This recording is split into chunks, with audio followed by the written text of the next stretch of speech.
ایک بہت ہی مقدس جماعت قیامت کے دن جنت میں جانے والوں کی تین کیٹیگریز ہوں گی. جنت میں جانے والوں کی تین جماعتیں بخشے جا چکے ہیں, حساب کتاب ہو چکا ہے, جنت کا فرمان آ چکا ہے.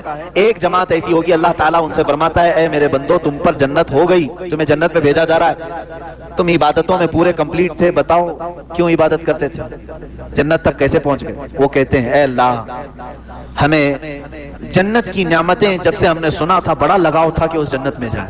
یہ بھی مومن کی شان ہے, جنت میں جانے کی خواہش رکھنا چاہیے. جنت تیری بڑی حسین و جمیل ہے, ہم نے قرآن میں پڑھا, حدیث میں پڑھا, اس لیے اس میں داخل ہونے کے لیے خوب جستجو کرتے تھے, کوئی نماز نہ چھوٹنے پائے, ہر گناہ سے بچتے رہے. اللہ تعالیٰ فرماتا ہے ٹھیک ہے تم نے اچھا کیا اور تمہارے لیے جنت ہو گئی. جس کی طلب میں پوری زندگی محنت کرتے تھے وہ چیز تمہیں مل گئی. ایک جماعت گئی جنت میں. دوسری جماعت ہے, ان سے پوچھا رب تعالیٰ نے تم کیوں عبادت کرتے تھے؟ وہ کہتے مولا تیری دوزخ سے ڈر بہت لگتا تھا, ہم نے جب قرآن میں پڑھا یا حدیث سے سنا کہ دوزخ کے عذابات اتنے سخت ترین ہیں کہ اس کو بندہ نہیں سنبھال سکتا, تو ہمیں ڈر بہت لگتا تھا. اس ڈر کی وجہ سے ہم عبادتوں کی پابندی کرتے تھے اور کوئی گناہ ہونے نہیں دیتے تھے, نیکیاں کرتے رہے. اللہ تعالیٰ فرماتا ہے جاؤ میرے بندے, جہنم کے خوف سے تو تم عبادت گزار تو رہے, تمہارے لیے بھی جنت ہے. تیسری ایک جماعت تھی مخلصین کی جماعت, ان سے رب تعالیٰ فرماتا ہے تم کیوں عبادت کرتے تھے؟ تمہارے لیے بھی جنت کا پروانہ آج سنا دیا گیا, تم کیوں عبادت کرتے؟ وہ کہتے ہیں اے مولا ہمیں نہ جنت کی خواہش تھی اور نہ ہمیں دوزخ کے متعلق کوئی فکر تھی, ہم تو صرف اس لیے عبادت کرتے تھے کہ تو ہم سے راضی ہو جا, ہم تجھ کو چاہتے تھے, تیرا فرمان تھا اور ہم اس پر عمل کرتے تھے, بس ہم جنت کی طلب میں یا دوزخ کے خوف سے نہیں, اے اللہ ہم خالص تیرے لیے کرتے تھے. رب تعالیٰ فرماتا ہے کہ اے بندو میں تم سے راضی ہو گیا, جاؤ جنت میں. لیکن وہ جنت میں نہیں جا رہے ہوں. ہائے کیسی جماعت ہوگی, جنت کا پروانہ سنا دیا گیا, وہ جنت میں نہیں جا رہے ہیں. وہ کہیں گے اے مولا اگر ہم جنت میں چلے گئے تو دوسرے ہم کو تانا ماریں گے کہ تم بھی جنت کے لیے ہی عبادت کرتے تھے, بولے کچھ اور.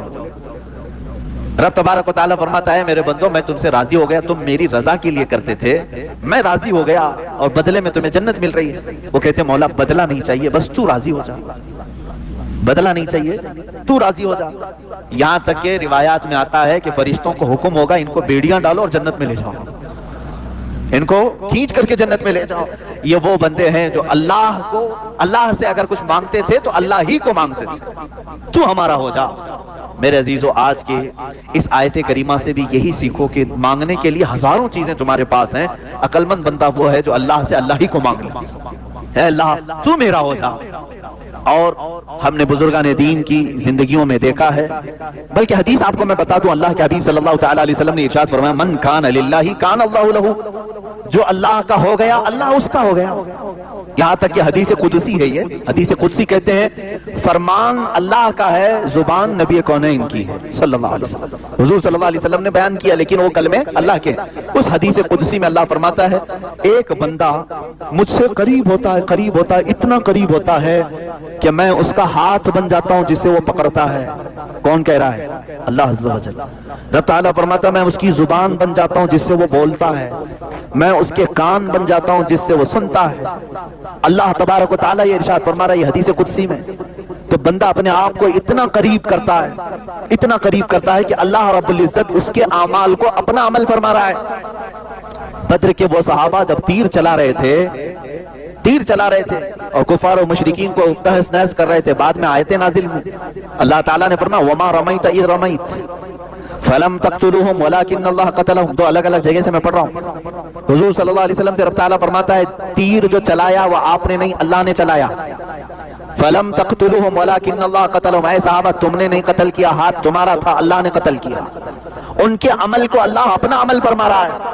یہ وہ مقام ہے جس کی طلب ہر مسلمان کو ہونی چاہیے, ہر مومن کو ہونی چاہیے.